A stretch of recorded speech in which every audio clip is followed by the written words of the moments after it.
what's going on, you guys? Welcome back to Forgiven AF podcast. This is a Second Chance Mentors podcast. We use this as marketing material for our mentorship program. If this is the first time ever tuning into this podcast, what we do is we have a nonprofit called Second Chance Mentors, and we go into the alternative schools where the kids have been kicked out for, mostly fighting or drugs at that age. And we pair them with a mentor, and they have different requirements that they have to complete. They have to do short-term, long-term goals. They have to do community service. They have to do sit-down meeting once a month with their mentor just to kind of check in. They have to be passing their classes or at least showing us that they're putting the effort in towards, getting to that next step. And then lastly is a good attendance. They have to have good attendance in school. It's a requirement. We need to make sure that they're going to school and they're meeting at least the school requirements when it comes to attendance. Because a lot of these kids don't have anybody at home that's checking to make sure they're doing their homework or that's checking to see how their grades are. And that's kind of where we want to step in and kind of bridge that gap. Not necessarily every kid in the program doesn't have someone at home, but, a lot of these kids got to that age where, I know when I started to go, in that direction, in the wrong direction, it did not have to do with, I had a great father at home, but I just, I got to the point where I knew everything, So sometimes when we bring an outsider in to kind of sit with these kids and kind of, share their life experiences and kind of find the common ground on it, I feel like we're doing a really good job. Right now we have about 14 boys in the program. We have about 10 solid mentors. And we do a lot of different stuff too. We do community service. Like this Saturday, we're going to the Mansfield Mission Center and we're going to clean up their garden, spend 2 hours out there just kind of getting their garden good to go and, cleaning up weeds and just whatever we can do to help the community. And then once a month, we also have a fun activity. So we're going to like the Rangers. We've taken them to Mavericks games, Six Flags, Top Golf. We just want to take these kids to different things that they haven't got to experience. And, I try to think that we're doing a good job. Sometimes I'm really hard on myself, and sometimes I'll be like, man, we need to be doing more.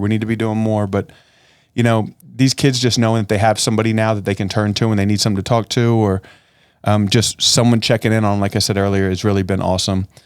And then on a side note of that, I've had a couple speaking engagements recently that I've been invited to. I did a business conference for Mansfield School District. They did a business expo called No More Excuses.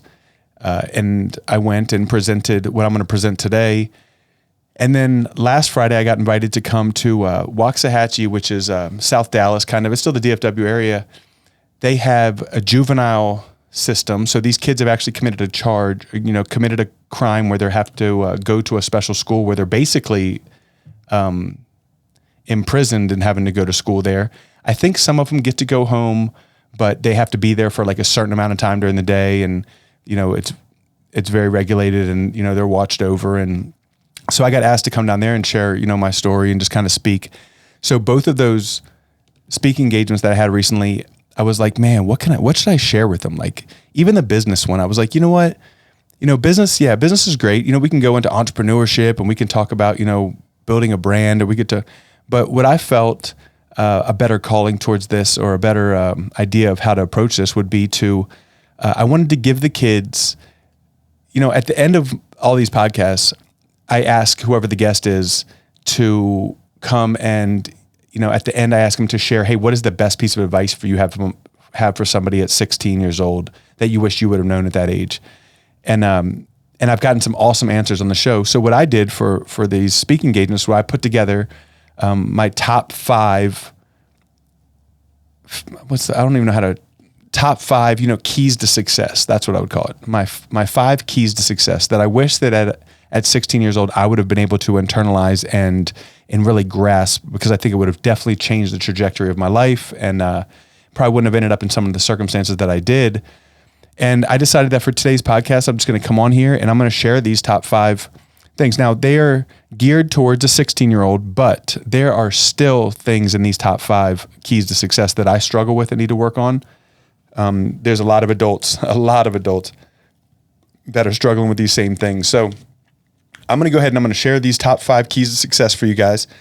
This is the first podcast that I've actually come on here and just solo, went at it by myself, it's so cool because all these people, or all you guys that listen to this podcast, I'm so thankful that you guys have been on this journey with me from like literally day one of shooting my first podcast. I still get nervous. I still don't have it down. I'm not a professional podcaster by any means, but I'm excited to share these, what I consider my 5 keys to success that anybody could take on and use. Now it's geared towards, like I said, a high school student, but again, I need to internalize these and do better with all these. So I'm going to go ahead and start with these. Now there's 5 of them. Okay. Shawn's keys to success. The first one is that, now this one seems kind of common sense, right? But it's just you have to outwork people. You can't expect handouts. There's so many talented people in this world. And sometimes you can actually get ahead of people. There's a saying that says, hard work beats talent when talent doesn't work hard. So what that means to me is, it doesn't matter about your skill set and, necessarily having all these gifts and talents. If you're willing to work hard, you can make it in this life. And that sounds cliche. And I know starting off with this one, I should have probably picked like one more impactful to start with, but I feel like it really sets up, because if you're not willing to work, none of these other ones will really matter that much either. So when I'm talking about working hard, it's about showing up. Keep your commitments. When you make a commitment, show up to it. It's not going to be easy, and definitely don't expect handouts, because a lot of people go through life entitled and feel, oh, I deserve this or I deserve that, so it should just be handed to them. But what I've noticed with those type of people is they end up getting what they've worked for. You know what I mean? Like, it's something that no one just gets handouts. And if you do, it's rare. So don't live your life based on expecting handouts or expecting, crazy blessings that you haven't worked for. One thing that when these kids do, first get jobs, or this isn't even jobs, this could be just life in general. I'm always telling them, like, look, be early to work, and don't show up to work already with your excuse of like why you want to leave, or, I used to do that. I used to show up to work already with my excuse of to tell my boss of why I needed to leave early. And you do that enough times, you're just not going to be looked at as reliable or a hard worker, or even someone who, deserves to be, raised up through the ranks or, promoted. I tell this story all the time, and this isn't the first time I've shouted her out on the podcast. One of our members, Bridget, her story, it resonates with me and how I want these kids to understand. She started working out as a teller. She started working as a cashier at Walmart when she was 16 years old. Her loyalty and hard work, now she's like a district. She travels all over the United States opening the new one. She's like a district vice president. And not because of her education, not because of who she was or the family she was born into. It was because she showed up to work, she worked hard, and she's proved herself, her loyalty and dedication over the years, that she's been promoted up through the ranks. And now she's super successful in the Walmart corporation. And that's true for any business. You know what I mean? So and then work ethic, it's something that's learned. It's something that you have to practice to get good at. We're not born with this crazy work ethic. We either see someone in our family that has it, or we see someone else that has it, or we just want better for our lives. So we establish this work ethic that will really help take a person to the next level. We only see the final product of people's success normally. What we don't see is all the, sleepless nights or the grind that people had to put in to get to where they're at. So that's the first one. I know it's very, not much to it. It's just kind of a basic one, but be willing to work hard. It's not, don't expect handouts. That's my first one. Okay. Number 2, and you guys know how important this one is to me, is find a mentor. Learn from someone else's life experiences. Find someone who's done what you want to do and done it successfully, and you like the route they take. You feel like they have good morals, and ask them to be a mentor. A lot of times people are scared to ask someone to mentor them. They're worried about them saying no, or too embarrassed to ask. A lot of times when you ask someone to be a mentor, it's almost like saying, hey, I recognize how great you are and I want to learn from you. It's a positive thing to ask someone to be their mentor. It's not, it shouldn't be embarrassing. It actually makes the other person feel good. Now, if they're not able to, or if they tell you no, I don't have the time, that's okay. Just move on, and then find someone else, but don't give up on that, because finding a mentor is literally a life hack for success. But in order for that relationship to be successful, you have to make sure that you're vulnerable and honest with your mentor, because, if you act like you have it all together and you're not willing to share with them what you're really going through, you're not going to get all the help that you can actually get out of having a mentor. And it also, here's a quick little tip on the mentor aspect. When you when you do find someone that you're interested in, like, hey man, I want to have this person mentor me, it has to be someone that you respect and that you don't want to disappoint, because there has to be that level of accountability where you don't want to let that person down, because that's what kind of gives you that drive to keep pushing. So finding a mentor is a huge one. Obviously, second chance mentors is something that I've leaned on for a long time, but I wouldn't have gotten, and I don't consider myself super successful. I'm still like on the grind daily. But I wouldn't be where I'm at right now if I hadn't, there's a lot of men in my life and women who I have turned to for advice and just to like learn the path. If there's something that I want to do, I find someone else who's doing it. If there's something that I'm excited about and like, man, I want to do this, the best way to do it is go find someone who's doing it and ask them, pick their brain. Believe it or not, there's enough room and there's enough space in every industry right now that you don't have to worry about like stepping on someone else's toes. Like, get out there, ask a person to help you, and I promise it's a cheat code to success. Okay, the next one.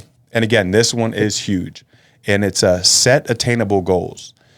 So many kids I've seen, including myself, go through life just kind of bouncing off the walls. You know what I mean? Like let's say we have this pathway to success. A lot of us just bounce and just allow life to send us wherever, just based off of, how we're living our life daily. And they don't really have a guide or an end goal of where they want to get to. So what happens is they end up just circling around or just being stuck in the same spot for too long, because they haven't really like set up any like short-term and long-term goals. And that's something that I think is extremely important. It's something that we do with the boys in our program. It's probably one of the biggest things we do on a most consistent basis is set attainable goals. And here's another thing. It actually ties back into the mentor aspect, because if you have a mentor and you set goals, that mentor is now holding you accountable to reach your goals. So that mentor is also making sure you're staying on the right path and going in the right direction, and that you're seeing growth in those areas that you've, put down as your goals. So obviously that are important to you. Another thing when you're doing that is to set a timeline on these goals.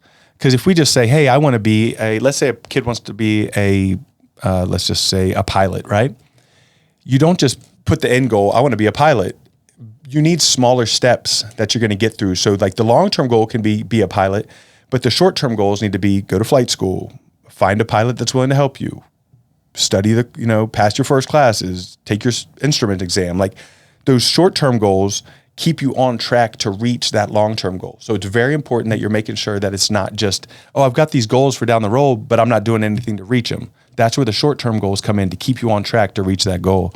And another thing I like to say, and I know this is another like quote that's, been used for years, but with your goals, shoot for the moon. And even if you miss, you end up amongst the stars. Now, I know that sounds kind of corny or whatever, but it's so true. Like, set goals that scare you. If your goal is, I want to have a haircut and I want to, buy a new outfit, it doesn't scare you. It's not going to like drive you. You're not going to have that like go out and get it mentality. You're just going to feel like it's something, that's easy. I don't even have to work towards it. So set goals that scare you and that really make you have to push in life, because that's going to make a big deal and it's really going to help you stay focused and reach success. So far we have, be willing to work hard. The second one was find a mentor. The third one is set attainable goals. And our fourth one, which is something that anybody I've ever seen successful does this, and it's keep growing and strive for self-improvement. Like self-development. Like I like to read, not as much as I did when I was in prison. When I was incarcerated, I read all day, every day. But now I've kind of moved towards more like podcasts and courses and conferences. And I just like to put myself around people that I can learn from and hear from, and just kind of like, it's like another aspect of like finding a mentor. If I can listen to these podcasts of men who have walked through what I'm trying to walk through, why not learn from what they're trying to teach me? Why do I have to fall and stumble to learn from that same mistake? So, like getting different certifications.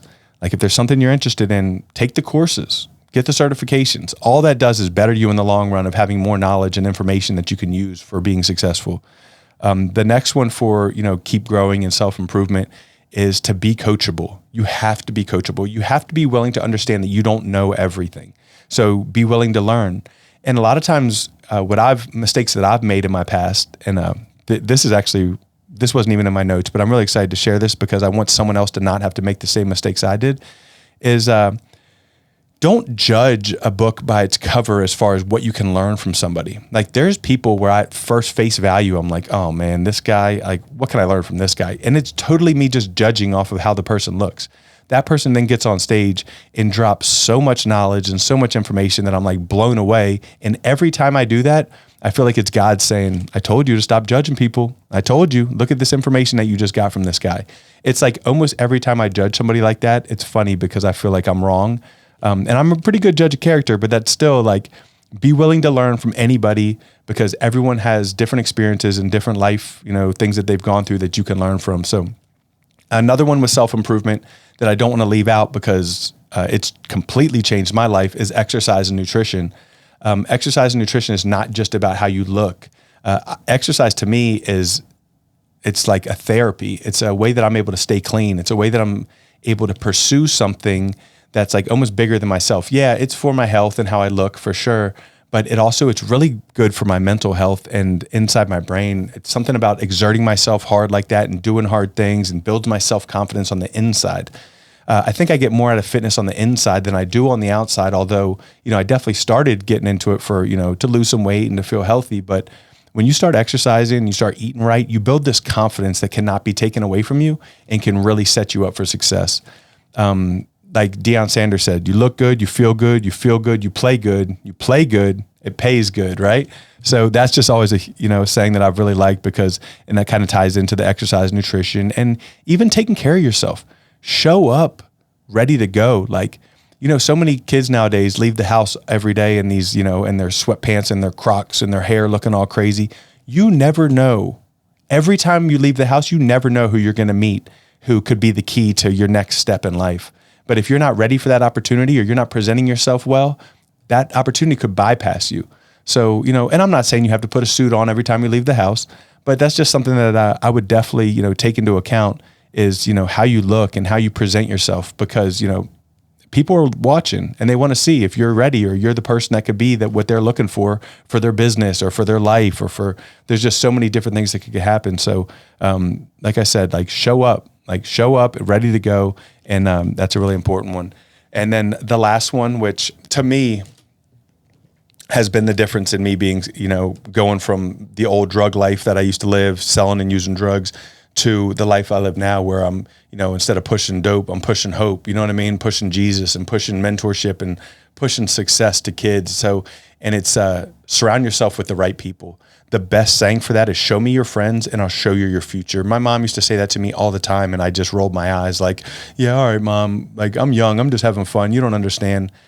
It's probably the biggest piece of advice that I wish that I would have taken a little bit more serious because every time I ever got in trouble or did things that were not in the direction or going towards reaching my goals, it was pretty much always by being surrounded by someone who was just not, in life going the same direction as me or having the same morals or standards.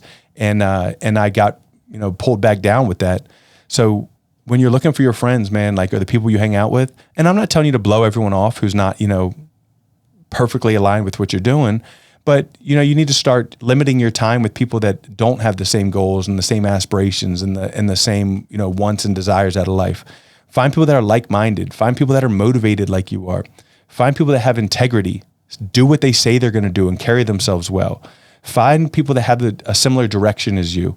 I like to give the crabs in a basket analogy, where it's, you ever seen a bunch of crabs in a basket? As soon as that one crab is like almost out, another crab reaches up, grabs that leg and pulls them down. That's kind of how life is. Especially, there's a lot of people in this world now that are jealous. And when they start seeing you making moves and doing things that are positive, that can really help take you to the next level, a lot of people don't want to see you be successful. And they're going to be that crab that reaches up and pulls you back down. And I think it's jealousy. They don't want to see you, outshine them, or they don't want to put the work in that you're putting in. So instead of, feeling bad that you're making and they're not, they'll try to pull you back down.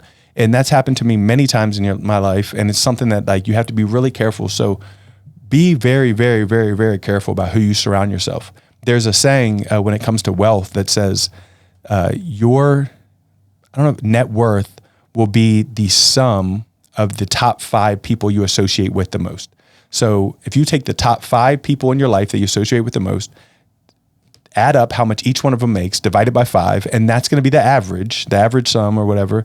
The average is the word, not the sum. So add them all up, get the sum, divide it by 5, and that's going to be pretty much, around where your income level is going to be. And I've noticed that to be so true. When I align myself with people that are successful, even the conversations in the room are different. It's not conversations about, making fun of people or, joking around or clowning around or just nonsense. It's always about, positive things and how do we what's the next step? What's the next move? How do we make it to the next level? Money things. People that make a lot of money, they know how to handle money. So put yourselves in rooms with those people. And believe it or not, don't ever let yourself feel or, sometimes we can lie to ourselves and we can be like, oh, but I don't belong in those rooms with those people. Kind of like going back to the mentorship thing a mentor thing. You will be so surprised at who would be honored to allow you into those rooms and into their meetings and to be around them when they're doing things that could really benefit you. But a lot of times we're just scared or we don't feel worthy or our confidence isn't there. So we don't feel like we're ready to be in those rooms, but don't allow that to stop you. And if you get a no when you ask someone to be a mentor, man, go to the next person and ask again. Maybe that person has something else going on in their life, but don't allow that to stop you towards pushing to be more and, to make more out of your life. But so those are my 5 things. Like I said, it's outwork everybody, find a mentor, set goals, have a growth mindset with self-development, and surround yourselves with the right people. Don't allow fear to hold you back. Don't allow, being scared or things like that to keep you from trying to be successful. Some people just don't feel like they're worthy of success, and that's a lie from the enemy. Like, we're all worthy. God has great plans for all of us. We just have to step into it and kind of have that path to get there. So that's something that's really important. And again, you can overcome any past circumstances. One thing that I'm going to add to it, this can almost be like my 6th key to success is when I like to talk about identity, there's so many people in this world that claim their identity off of something that's negative that's happened to them, whether it was as a kid or in life. They're like, well, like so-and-so, something happened. Let's say, oh, my parents got divorced when I was 12 years old. And they allow something like that to basically latch on to their identity to where they always have this feeling of, inadequacy or wonder if it's something that I caused. Or let's say, let me think of a better example than that one. Let's say, for instance, you had something that happened. Let's say you were beaten up or like you were abused as a kid. Yeah, that's awful. And I'm sure there's counseling that's needed to get over that. But don't allow that to be who you are as a person for your whole life. Like, you're not so-and-so who was abused as a kid. No, let's say, I'm just going to make this person up. You're not Steve who was, abused by his dad as a kid. No, you're Steve who has a future and has so much ahead of them, and God has so much for your life.